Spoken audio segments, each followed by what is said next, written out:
کراچی میں ڈاکٹر آکاش قتل کیس کے اندر پولیس کو بڑی کامیابی ملی ہے۔ پیش رفت سے متعلق آج آگاہ کیا گیا ہے بدھ کے روز 15 جولائی کو، لیکن اس واقعے کے اندر ایک ایسی بات بھی پتہ چلی ہے جس سے اب مزید تحقیقات میں تو مدد ملیں گی، لیکن کئی سوالات بھی ابھر کر سامنے آ رہے ہیں۔ اسی کا جائزہ لیں گے آج، جو تفصیلات سامنے آئی ہیں پولیس کی جانب سے پریس کانفرنس کے اندر کیا کچھ بتایا گیا ہے، یہ ملزمان کون تھے، ڈاکٹر آکاش کو کیوں نشانہ بنایا اور کس طرح سے یہ واقعہ پیش آیا، واردات کے اندر کیا کیا چیزیں ہوتی رہیں، اور آخر یہ واقعہ اچانک سے ہوا یا پہلے سے پلاننگ کی گئی تھی۔ تمام تفصیلات سے آگاہ کریں گے۔ آپ کو بتائیں کہ D I G south Asad Raza نے پریس کانفرنس کے اندر کچھ اہم باتیں بتائی ہیں۔ میں ہوں عادل عزیز خان زادہ، آپ دیکھ رہے ہیں نیوز 24/7 اردو کی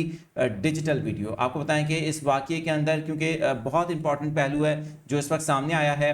D I G south Asad Raza کی جانب سے بتایا گیا کہ ڈکیتی کی واردات کے دوران فائرنگ کر کے ڈاکٹر آکاش کو کراچی کے علاقے کلفٹن 3 تلوار میں قتل کرنے والے 3 ملزمان کو آج گرفتار کیا گیا ہے، جنہیں آپ رائٹ سائڈ پر اسکرین پر دیکھ سکتے ہیں، پریس کانفرنس میں موجود ہیں۔ اور ڈاکٹر آکاش کو قتل کرنے کا جو واقعہ ہے پولیس کے مطابق فیریر کے علاقے میں یہ واقعہ پیش آتا ہے، جہاں پر ڈاکٹر آکاش کو بینک کے بالکل سامنے آلٹو گاڑی میں نشانہ بنایا گیا جیسے ہی وہ بینک کے گیٹ پر پہنچے۔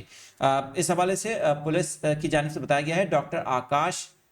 کو جن ملزمان کی جانب سے نشانہ بنایا گیا وہ پہلے سے ہی وہاں پر موجود تھے، ریکی کی گئی اور دیگر ساتھیوں کو پھر اطلاع دی گئی۔ 36 گھنٹوں کے اندر ملزمان کو گرفتار کرنے کے بعد پولیس کی جانب سے ایک اہم بات بھی بتائی گئی ہے، لیکن وہ بتانے سے پہلے آپ کو یہ بتانا ضروری ہے کہ یہ واردات ہوئی کس طرح سے۔ 100 سے زائد سی سی ٹی وی کیمراز کی مدد سے جو اب تک ابتدائی تحقیقات کی گئی ہیں اس میں بتایا جا رہا ہے کہ واردات میں موٹر سائیکل کا استعمال کیا گیا اور ایک گاڑی کا بھی استعمال کیا گیا۔ جن ملزمان کو پولیس نے اب تک گرفتار کیا ہے ان کی تعداد 3 بتائی جا رہی ہے، اور یہ تینوں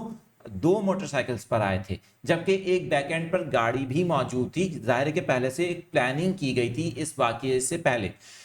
اسی طرح سے آپ کو بتائیں کہ ملزمان کو جو گرفتار کیا گیا ہے، پولیس نے بتایا ہے کہ ڈیفنس تھانے کی حدود سے ان تینوں افراد کو پکڑا گیا ہے۔ کچھ رقم ان کے پاس موجود تھی وہ برآمد ہوئی ہے، مزید رقم کی ریکوری سے متعلق پولیس کا کہنا ہے کہ کوششیں جاری ہیں۔ لیکن جو سب سے اہم پہلو ہے نا وہ یہ بتایا پولیس نے آج پریس کانفرنس میں کہ یہ تینوں ڈاکو جو ہیں، ظاہر ہے کہ ابھی تک تو اس کو ڈکیتی کی واردات کہا جا رہا ہے، لیکن اس بات سے جو آپ کو ہم بتانے جا رہے ہیں اس سے اس کا ایک نیا پہلو سامنے اجاگر ہو رہا ہے اور کئی سوالات ابھر کر سامنے آ رہے ہیں کہ یہ تینوں ملزمان ہندو کمیونٹی سے تعلق رکھتے ہیں، اور ظاہر ہے کہ ڈاکٹر آکاش ایک اقلیتی ڈاکٹر تھے، اور اس سے متعلق گزشتہ دنوں میں ہم نے دیکھا پروٹیسٹ بھی ہوا ہے جو اقلیتی برادری کی جانب سے مطالبات کیے گئے کہ ان قاتلوں کو پکڑا جائے اور انصاف فراہم کیا جائے۔ لیکن اب یہ جو ملزمان پکڑے گئے ہیں یہ ہندو کمیونٹی سے تعلق ان کا بتایا جا رہا ہے، جو یقیناً کئی سوالات کو تو جنم دیتا ہے کہ کیا یہ واقعہ واقعی ڈکیتی کا تھا یا اس سے کوئی جڑے کئی اور ظاہر ہے کہ اس وقت